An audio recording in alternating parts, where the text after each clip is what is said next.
Time now for your forewarned weather with Chief Meteorologist Alana Brophy. At least we're not dealing with that, right? No, none of those crazy winds, but some rain and snow. Yeah, it doesn't seem as fun in Australia, but I do think the palm trees look nice. But I go to St. George for those, so we don't have to go too far. And yes, we had wet weather today. We had our own storm moving through. This is how we started the day in Kanab. Judy, I love this video. Look at those big flakes in Kane County, piling up on the Red Rock. Gorgeous, gorgeous start to the day, and much needed snowpack in the southern portion of the state as that wet weather moved in. Satellite radar shows us the showers that are lingering, high pressure, eager to move in and set up, but tonight we still have showers in northern Utah and holding on down towards Iron County near Cedar City. We're watching that band as it comes off the lake. We could see soggy conditions sticking around for the overnight.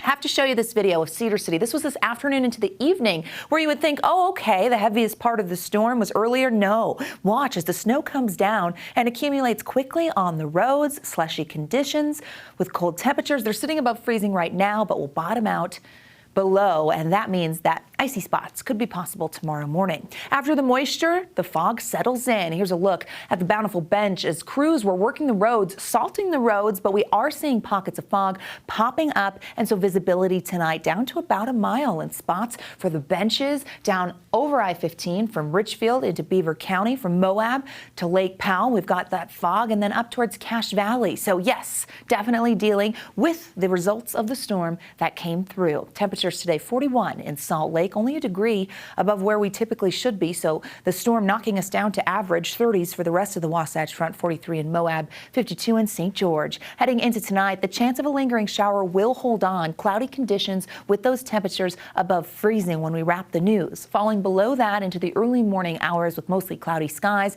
Mountains could see some lingering snow showers early tomorrow morning before we start to see a change in the weather scene. 31 by 9 a.m. Cold start to the day with mostly cloudy skies. We will see clearing conditions as we make it into the afternoon, and heights start to rise, meaning high pressure is moving in. Okay, a few showers tonight. Hold steady after midnight. It's the Four Corners over the western Uintas and some spotty showers into Willa County as well as in the mountains. Then high pressure moves in, starts to dry us out, and that means the close of our work week will end on a drier note, and we will be quieter when it comes to the weather scene. This high actually sticks around for a little while here. We say high to the high because the ridge begins to build as we head into our Friday, but then is like bulking up. I feel like totally taking over the western United States, acting as a storm block. We get a quiet pattern. High pressure brings subsidence, so sinking air, which will allow temperatures to climb, and clearing conditions. Unfortunately, we know in the Beehive State, this can also mean inversion conditions will worsen for specific counties,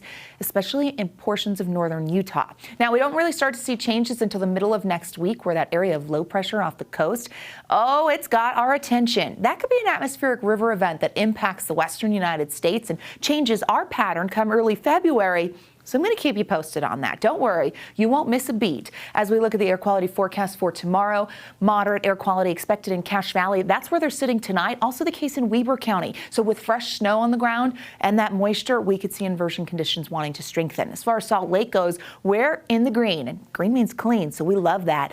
We expect that for our Friday. But then as we head into Saturday, we start to see the potential for some changes with elevated particulate matter. An extended period of high pressure will bring poor air quality. But we haven't seen that much this year, and inversion season almost over, right? We're about a month away. 30s and 40s for those highs tomorrow, 50s in Moab, 40s and 30s along the I-15 corridor, 52 in St. George. It's not going to be a bad day. As we look at the next 7, a warming trend starts to take over and really shows up in St. George, where you're going to notice those numbers getting to 60. Oh, I see you Monday. That's cute. Okay, as we look at the Wasatch Front, you're going to notice those numbers also wanting to climb, but here's the difference. We will see haze building, and so that could moderate some of our temperatures as we head into early next week. So a heads up there. You're also going to notice that haze building. It's going to be around. But tonight, we're still soggy. I said it was going to be sloppy, and I went out there tonight, and I was like, all right, yeah, that's pretty sloppy. Pretty sloppy, huh? One of those days. You called it. Thank you, Alana.